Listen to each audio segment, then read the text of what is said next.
हज़रत अय्यूब अलैहिस्सलाम भी अल्लाह के नबियों में से एक नबी थे। हज़रत अय्यूब अलैहिस्सलाम पैगंबर हज़रत इब्राहिम अलैहिस्सलाम के वंश से थे। हज़रत अय्यूब अलैहिस्सलाम हज़रत इसहाक अलैहिस्सलाम के बेटों में से एक बेटे थे। अल्लाह ने आपको माल, दौलत और औलादों से नवाजा था। हदीसों के मुताबिक आपके 7 बेटे और 7 बेटियां हुआ करती थीं।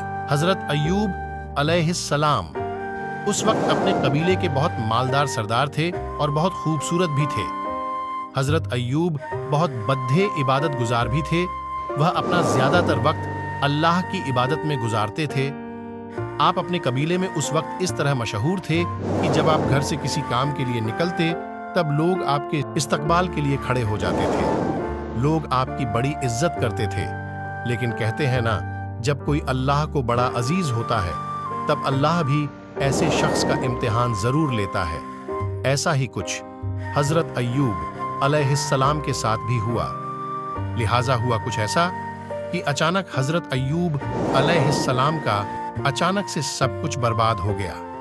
उनका घर अचानक से गिर गया, जिसमें दबकर उनकी सारी औलादों की मौत हो गई। माल और दौलत सब खत्म हो गया और वह एक ऐसी बीमारी का शिकार हो गए जिससे उनके बदन का गोश्त गलने लगा। चेहरे पर फोड़े फूंसी होने लगे, जिन पर कीड़े पर पड़ने लगे। उनकी हालत बहुत खराब हो चुकी थी।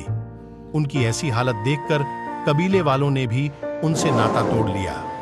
जो कबीले वाले उनके इस्तकबाल के लिए खड़े हो जाया करते थे, वह उनकी हालत खराब होने के बाद उनको बुरा कहने लगे। कबीले के लोग उन्हें ये कहते कि जरूर आपने कुछ गलत काम किया है, जिसकी वजह से अल्लाह आपसे नाराज है और अल्लाह ने आपकी ये हालत कर दी है। लोग उन्हें ये भी कहने लगे कि ये कोई नबी नहीं है, ये एक बहुत बड़ा गुनहगार आदमी है। यहाँ तक कि कुछ लोगों ने उन्हें यह तक कह दिया था कि यहाँ से निकलो और जहाँ कचरा डाला जाता है वहाँ जाकर रहो, क्योंकि उनकी हालत इस तरह हो चुकी थी कि लोग उनके साथ रहने को तैयार नहीं थे। आपके जिस्म में इतने फोड़े हो गए थे कि पहचानना मुश्किल हो जाता। ऊपर से उन फोड़ों में कीड़े भी पड़ गए थे जो आपको बहुत तकलीफ देते थे। कबीले के लोगों को यह लग रहा था कि इनकी इस बीमारी से हमारे बच्चे भी बीमार पड़ सकते हैं। लिहाजा लोगों ने उन्हें कबीले से निकाल दिया। उस वक्त आप यानी हज़रत अय्यूब अलैहिस्सलाम की हालत इतनी खराब हो चुकी थी कि वह खड़े भी नहीं हो पा रहे थे। लिहाजा वहां के लोगों ने उन्हें कपड़ों में लपेटकर एक लाठी के साथ कचरे के ढेर के यहाँ छोड़ दिया। इतना सब होने के बावजूद हज़रत अय्यूब अलैहिस्सलाम ने अल्लाह की इबादत करना नहीं छोड़ा। वह और उनकी बीवी उस जगह पर ऐसी हालत में भी अल्लाह का शुक्र अदा करते। जब खाने की जरूरत पड़ती तब उनकी बीवी घरों में जाकर काम करती और जो कुछ पैसा मिलता उससे खाने का इंतजाम करती और उसी से उनका इलाज करवाती थी। एक वक्त ऐसा भी आया जब हज़रत अय्यूब अलैहिस्सलाम की हालत बहुत ही ज्यादा खराब हो गई। जिस्म में कीड़े इतने पड़ चुके थे कि बदन से गोश्त खत्म होने लगा था। ये देखकर उनकी बीवी ने आपसे फरमाया कि अल्लाह आपको बीमारी से शिफा क्यों नहीं दे रहा। आपने आपकी बीवी से फरमाया कि हम न जाने कितने ही सालों तक खुशहाल रहे, अगर कुछ साल मुसीबत आ गई तो क्या हो गया। अल्लाह हमारा इम्तिहान ले रहा है और हमें अल्लाह के इस इम्तिहान को कबूल करना है और अल्लाह से इस बीमारी की शिफा के लिए तब तक दुआ मांगनी है जब तक ये बीमारी पूरी तरह से सही नहीं हो जाती। आपके बदन पर जब कीड़े बाहर निकलकर जमीन पर गिरते तो आप उन्हें वापस अपने बदन पर रख देते थे और कहते थे कि शायद अल्लाह ने इस कीड़े रिज्क मेरे बदन से ही लिखा है। अल्लाह की यही मर्जी है, इसलिए जितना खाना खाना है मेरे जिस्म में जाकर खाओ। आप सोच सकते हैं कि आप में कितनी हिम्मत थी कि इतना होने के बावजूद भी आपने अल्लाह पर यकीन करना नहीं छोड़ा। एक वक्त ऐसा भी आया जब कबीले के लोगों ने हज़रत अय्यूब अलैहिस्सलाम की बीवी को भी काम के लिए घर पर बुलाना बंद कर दिया, क्योंकि उनको शक हो गया था कि ये भी उनकी बीमारी हमारे घर लेकर आएगी। ये सब देखकर उनकी बीवी बहुत रोने लगी।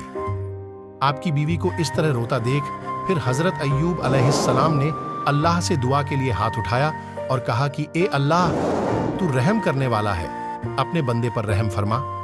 बस इतना ही कहने के बाद आसमान से एक आवाज आई कि ए अय्यूब, अपने पांव जमीन पर मारो, वहां से एक चश्मा यानी पानी का फव्वारा निकलेगा। उस फव्वारे का पानी अपने जिस्म पर डाल देना। ऐसा सुनते हैं आप, यानी हजरत अय्यूब अलैहिस्सलाम ने अपना पैर जमीन पर मारा और उसी वक्त वहां से एक पानी का फव्वारा निकाल पड़ा। आपने उसका पानी जैसे ही अपने जिस्म पर डाला तो उसी वक्त आप बिल्कुल सही हो गए। आपकी बीमारी बिल्कुल खत्म हो गई और आप फिर से जवान हो गए। सुभान अल्लाह। उस वक्त अल्लाह ने आपके लिए आसमान से सोना भी बरसाया और हजरत अय्यूब अलैहिस्सलाम की बीवी को वापस जवानी बख्श दी। उसके बाद आपकी जिंदगी में फिर से माल और दौलत और खुशहाली आ गई और अल्लाह ने आप दोनों को 23 बेटों और 27 बेटियों से नवाजा। बेशक अल्लाह अपने बंदों पर रहम फरमाने वाला है। एक हदीस के मुताबिक अल्लाह के प्यारे रसूल हजरत मोहम्मद सल्लल्लाहु अलैहि वसल्लम ने फरमाया कि जब भी आप मुश्किल और परेशानी में हो तब आप हजरत अय्यूब अलैहिस्सलाम के इम्तिहान को याद रखना, जिन्होंने इतना सब कुछ होने के बावजूद अल्लाह का शुक्र अदा करना नहीं छोड़ा। हजरत अय्यूब अलैहिस्सलाम की बीमारी से शिफा की दुआ हदीसों के मुताबिक हजरत अय्यूब अलैहिस्सलाम करीब 18 सालों तक बीमार रहे। बीमारी से शिफा के लिए वह हर वक्त अल्लाह से दुआ करते। एक दुआ जो हजरत अय्यूब अलैहिस्सलाम हमेशा बीमारी से शिफा के लिए पढ़ा करते थे वो इस तरह हैं। रब्बी अन्नी मस्सानी यददुर्रु व अंता अरहमुर रहीमीन। ये दुआ हजरत अय्यूब अलैहिस्सलाम अपनी अच्छी सेहत के लिए किया करते थे, जिसकी फजीलत से आप बिल्कुल सेहतमंद हो गए थे। हर मुसलमान को हजरत अय्यूब अलैहिस्सलाम के इम्तिहान से सीख लेना चाहिए कि चाहे कितना भी बुरा वक्त हो, हमें हर वक्त अल्लाह का शुक्र अदा करना चाहिए, क्योंकि अल्लाह की मर्जी के बगैर कुछ मुमकिन नहीं हो, जिसे चाहे राजा बना दे और जिसे चाहे फकीर। इसलिए हमें चाहिए कि कोई भी बीमारी जो लाइलाज है या आपका कोई रिश्तेदार या दोस्त कोई भी बीमारी से परेशान है जो इलाज करवाने पर भी सही नहीं हो रही, तो कसरत से हजरत अय्यूब अलैहिस्सलाम की ये दुआ पढ़े, रब्बी अन्नी मस्सानी यदुर्रु व अंता अरहमुर रहीमीन। इंशाअल्लाह हर बीमारी से शिफा मिलेगी। आमीन। हमारे चैनल को सब्सक्राइब करें और वीडियो को लाइक और शेयर करना ना भूलें और हमारे साथ ऐसे ही जुड़े रहे। धन्यवाद।